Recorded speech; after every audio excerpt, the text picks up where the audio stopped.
ஓம் சாந்தி. விருட்ச விரதம் இந்த ஸ்திதியில் நம்ம பயிற்சி பண்ணிக்கிட்டு இருக்கோம். நாளைக்கான 16ஆம் நாள் குறிப்பு. நேத்திக்கு ஆத்மா அழிவில்லாதது, ட்ராமாவும் அழிவில்லாதது, பாபாவும் அழிவில்லாதவர். இப்போ அழிவில்லாத நான் அழியக்கூடிய விஷயங்களின் மேல் நாட்டம் இல்லாமல் இருக்கணும் அப்படின்னு சொல்லியிருந்தேன். இன்னைக்கு பாபா என்ன சொல்கிறாங்கன்னா,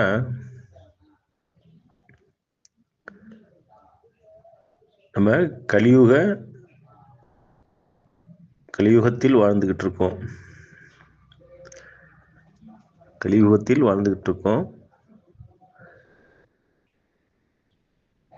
இதில் மாயாவை வென்றவர்கள் உள்ளனர்.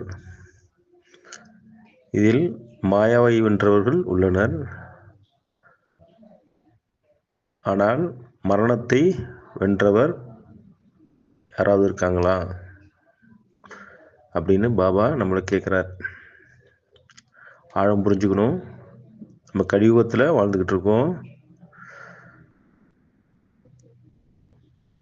மாயாவை வென்றவர்கள் இருக்கின்றனர். மரணத்தை வென்றவர்கள் யாரும் இருக்கிறார்களா அப்படின்னு பாபா நம்மளை கேட்குறார். மேலும் அடுத்து சொல்கிறாரு, நீங்கள் கலியுக வாசிகளா, கலியுகத்தில் வாழ்ந்துக்கிட்டு இருக்கீங்களா, இப்போ சங்கம யுகத்தில் இறைவனோடு வாழ்ந்துக்கிட்டு இருக்கீங்களா அப்படின்னு கேட்குறார். கலியுகத்தில் வாழ்ந்துக்கிட்டு இருக்கீங்களா, இல்லை சங்கம யுகத்தில் என்னோடு வாழ்ந்துக்கிட்டு இருக்கீங்களா அப்படின்னு கேட்குறார்.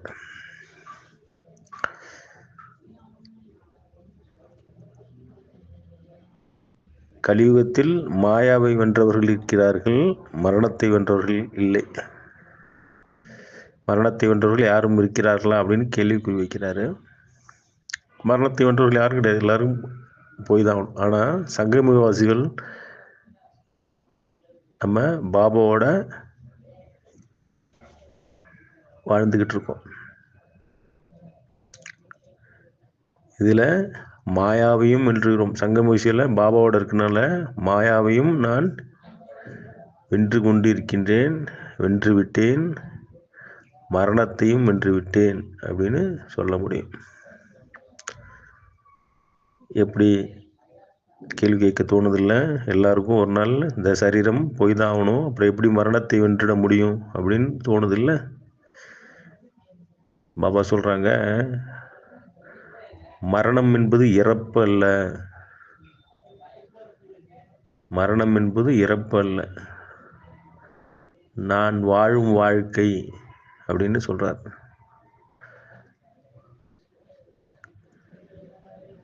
அப்போ நான் வாழும் வாழ்க்கை எப்படிப்பட்டது அப்படிங்கிறது அந்த மரணம் சொல்லுமா?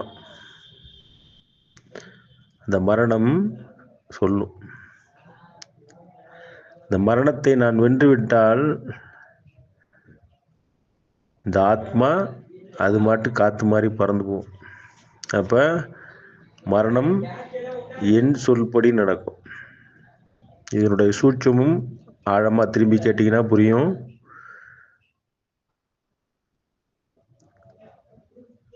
இதுக்கு ஒரு குறிப்பு கொடுக்குறேன்.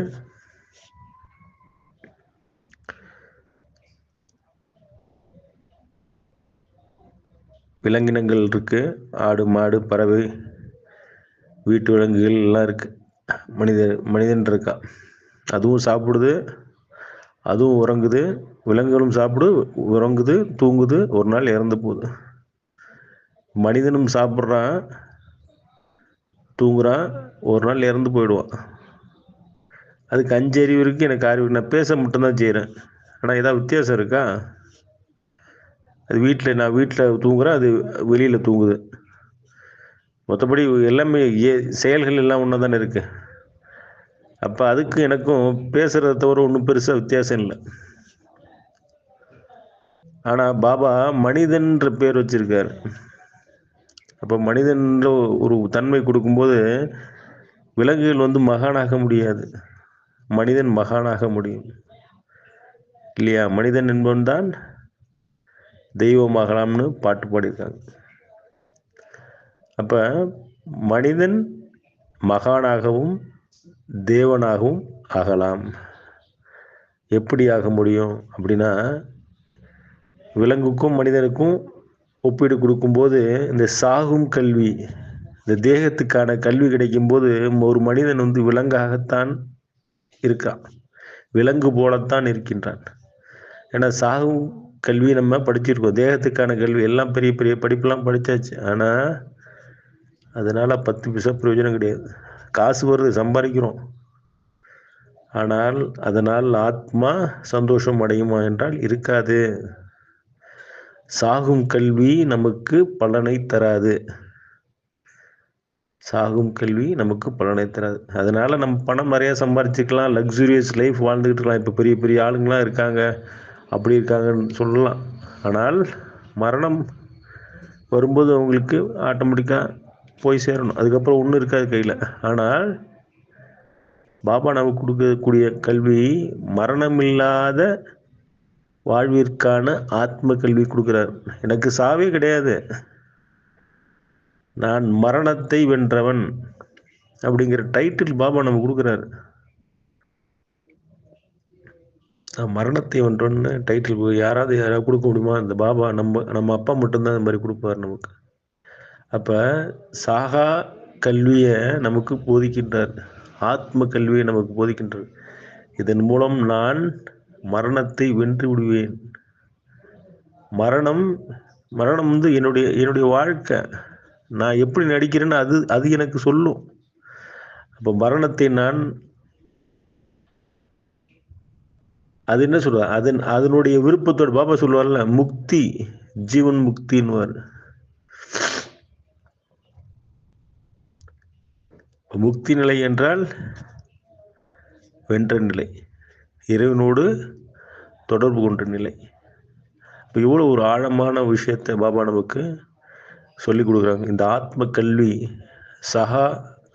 சாகாத நிலை கொண்ட கல்வியை நமக்கு போதிக்கின்றார், நமக்கு சொல்லிக் கொடுக்கின்றார்.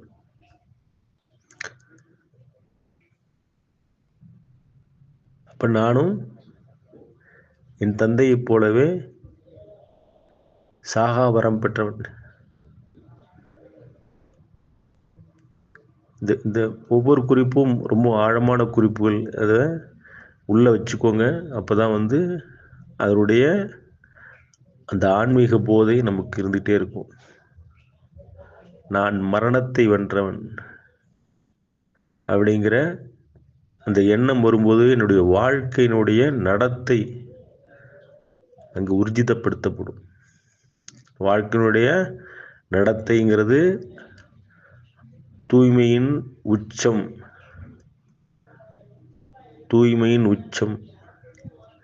அது கடவுளுக்கு நிகராக பாப் சமானாக நான் வரும்போது என் வாழ்க்கை மிக அற்புதமாக இருக்கும். நான் மரணத்தை வென்றவனாக இருப்பேன். நல்லது. ஓம் சாந்தி.